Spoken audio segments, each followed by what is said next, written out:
This is खुशी Jain and आज हम डिस्कस करेंगे ड्राफ्टिंग के पेपर के बारे में, उसकी स्ट्रैटेजीज़ के बारे में and IAS code examination in drafting also. So अब ईएसजी का अगर आपको पेपर देखना है तो आप पिछली वाली वीडियो देख सकते हैं। आज स्टार्ट करते हैं ड्राफ्टिंग। सो ड्राफ्टिंग दो पार्ट्स में है, theory and drafts. Okay, so let's see it now. Drafting में थ्योरी की अप्रोच अलग रहेंगी एंड ड्राफ्ट्स की अप्रोच अलग रहेंगी।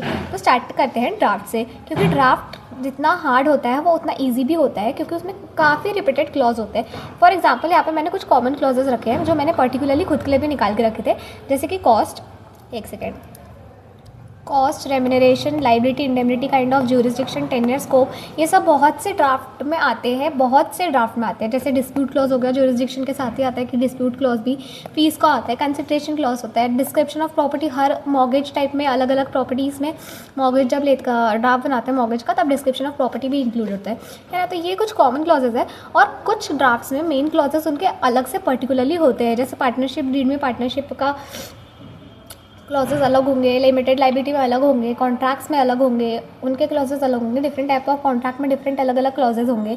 तो ये सारे क्लॉजेस अलग होंगे, बट ये कॉमन क्लॉजेस आपको कम से कम 5 पॉइंट लिखने लायक हो ही जाता है। देखिए इतने सारे कॉमन क्लॉज है तो कम से कम आपको 5 पॉइंट्स 4 पॉइंट्स लिखेंगे apart from the main clauses. ये हो गया बेसिक क्लॉज के बारे में और ये हो गया ड्राफ्टिंग का अप्रोच कि ड्राफ्ट कैसे बनाना है।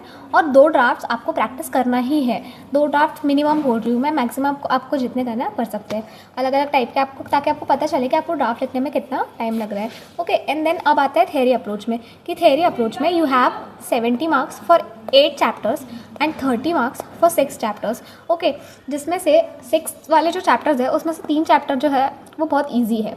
जैसे अपीयरेंस वाला हो गया, उसमें आपको क्या पहनना है, कैसे हाथ मिलाना नहीं मिलाना, एक बार रीड भी करोगे तो हो जाएगा, है ना। And art of opinion writing भी हो गया, ओपिनियन के लिए भी बहुत से पॉइंट्स याद रखोगे तो हो गया। एंड एक चैप्टर और प्लीडिंग्स भी आपको नॉर्मल आता ही है। ओके, अब 8 चैप्टर्स में से आपको कॉमन चीज़ें इसमें भी निकालनी है।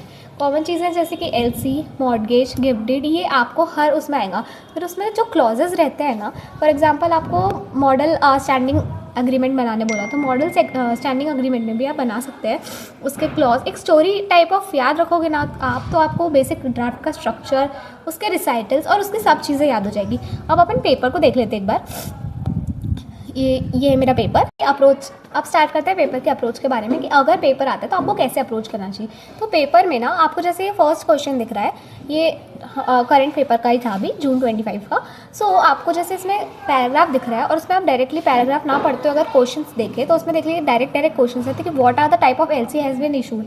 तो इसके लिए तो आपको पढ़ना पड़ेगा कि पैराग्राफ में किस टाइप के एलसी इशू करिए, है ना। पर उसके कैरेक्टरिस्टिक्स आपको खुद ही आते हैं। What are the characteristics of LC, what is the role of confirming bank, है ना। फिर उसके बाद what are the advantages of LC, और इसमें बोला है draft a letter of credit. ये है 25 मार्क्स का पूछा गया सिर्फ एलसी पे टॉपिक, है ना। नाउ सी, अब इसमें सेकंड क्वेश्चन है ये, तो सेकंड क्वेश्चन में legal significance of sale deed पूछा है, तो लीगल सिग्निफिकेंस के लिए भी आपको ऊपर का पढ़ने की ज़रूरत नहीं है। प्रोसेस ऑफ कन्वेंसिंग पूछा है, कन्वेंसिंग का भी आपको ऊपर पढ़ने की ज़रूरत नहीं है। And importance of stamp duty and registration of transfer of property and impact of validity से, मतलब अभी तक के मैंने ऊपर के क्वेश्चन पढ़े नहीं है एंड मेरे 3 ये एंड 4-5 वो क्वेश्चन हो चुके हैं, ठीक है। ऐसे ही अगर आप अप्रोच देखेंगे तो काफ़ी सारे क्वेश्चन इसमें ऐसे ही रहते हैं, जिसमें आपको अप्रोच ऐसे ही रखने पड़ेंगे, जिसमें आपको समझ में आए कि डायरेक्ट क्वेश्चंस पूछते हैं। अगर पहले एक बार आपका टाइम सेव हो रहा है तो जस्ट मार्क इट एज कि ये डायरेक्ट क्वेश्चन है। Okay, thank you. Next video comment में बताना। Bye bye.